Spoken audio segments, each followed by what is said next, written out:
গুরুত্বপূর্ণ মুহূর্ত আর সাদউদ্দিনের ভুল যেন একই সূত্রে গাঁথা। একের পর এক অমার্জনীয় ভুল করে বিপদে ফেলেছেন দলকে। সর্বশেষ সিঙ্গাপুর ম্যাচেও তার কারণে গোল হজম করতে হয়েছে বাংলাদেশকে। মিতুল মারমা প্রথম সেভ দেওয়ার পর ফিরতি বল নিজের দখলে নেওয়ার বিন্দুমাত্র চেষ্টা করেননি সাদউদ্দিন।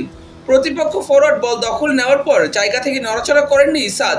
এরপর হৃদয় এসে বাধা দেওয়ার চেষ্টা করে, তখনও সুযোগ ছিল সাদের কাছে। সাদ কিছুটা প্রেশার ক্রিয়েট করলে হয়তো গোল হজম করতে হতো না বাংলাদেশকে। তবে সাদ ছিল নীরব দর্শক। ডিফেন্সে যেমন অকার্যকর ছিলেন, তেমনি অফেন্সে ছিলেন নিষ্প্রভ। লেফট সাইডে তেমন একটা বলের সাপ্লাই বা ডিবক্সে অ্যাকুরেট ক্রস করতে পারেননি সাদউদ্দিন। সাদউদ্দিন শুধু এই ম্যাচে খারাপ খেলেছে ব্যাপারটা মোটেও এমন না।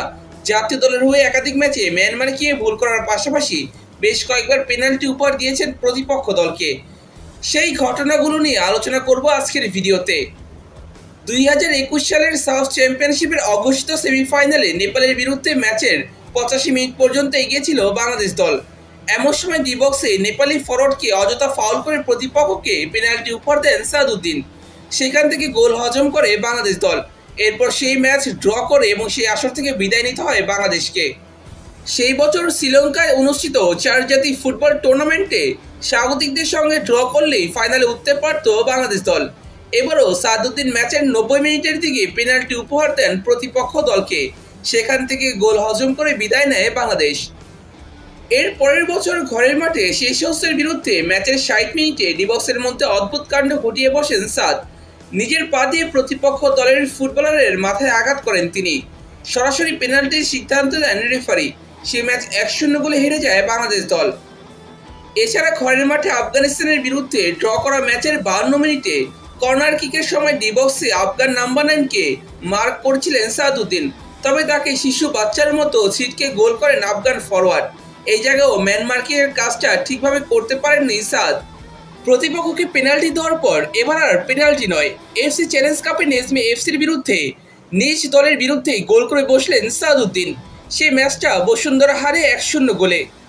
এত কিছুর পরেও এশিয়ান কাপ বাছাই পর্বে ভারতের বিরুদ্ধে শুরুর একাদশে সাদউদ্দিনকে জায়গা করে দিয়েছিলেন হাবিয়ার কাবরেরা। সাদউদ্দিন সেই ম্যাচে ফ্রি হেডার দিয়েছিলেন প্রতিপক্ষ ফুটবলারকে। জুনিয়র তবু গোল লাইন ক্লিয়ারেন্স না করলে গোল হজম করে বসেছিল বাংলাদেশ দল। এছাড়া সেই ম্যাচে মাত্র 26 বার বল টাচ করতে পেরেছিল সাদ। এছাড়া পুরো ম্যাচে কোনো প্রকার ট্যাকেল বা ব্লক করতে পারেননি সাদউদ্দিন। তাছাড়াও 14 বার বল পজিশন লুজ করেছেন। 9টা গ্রাউন্ড ডুয়েলের মাঝে 8টা হেরে বসেছেন। এরিয়াল ডুয়েলে 3 বারের মাঝে 2 বার পরাজিত হয়েছেন। ডিফেন্সের পাশাপাশি অফেন্সেও বাজে খেলেছিল সাদউদ্দিন।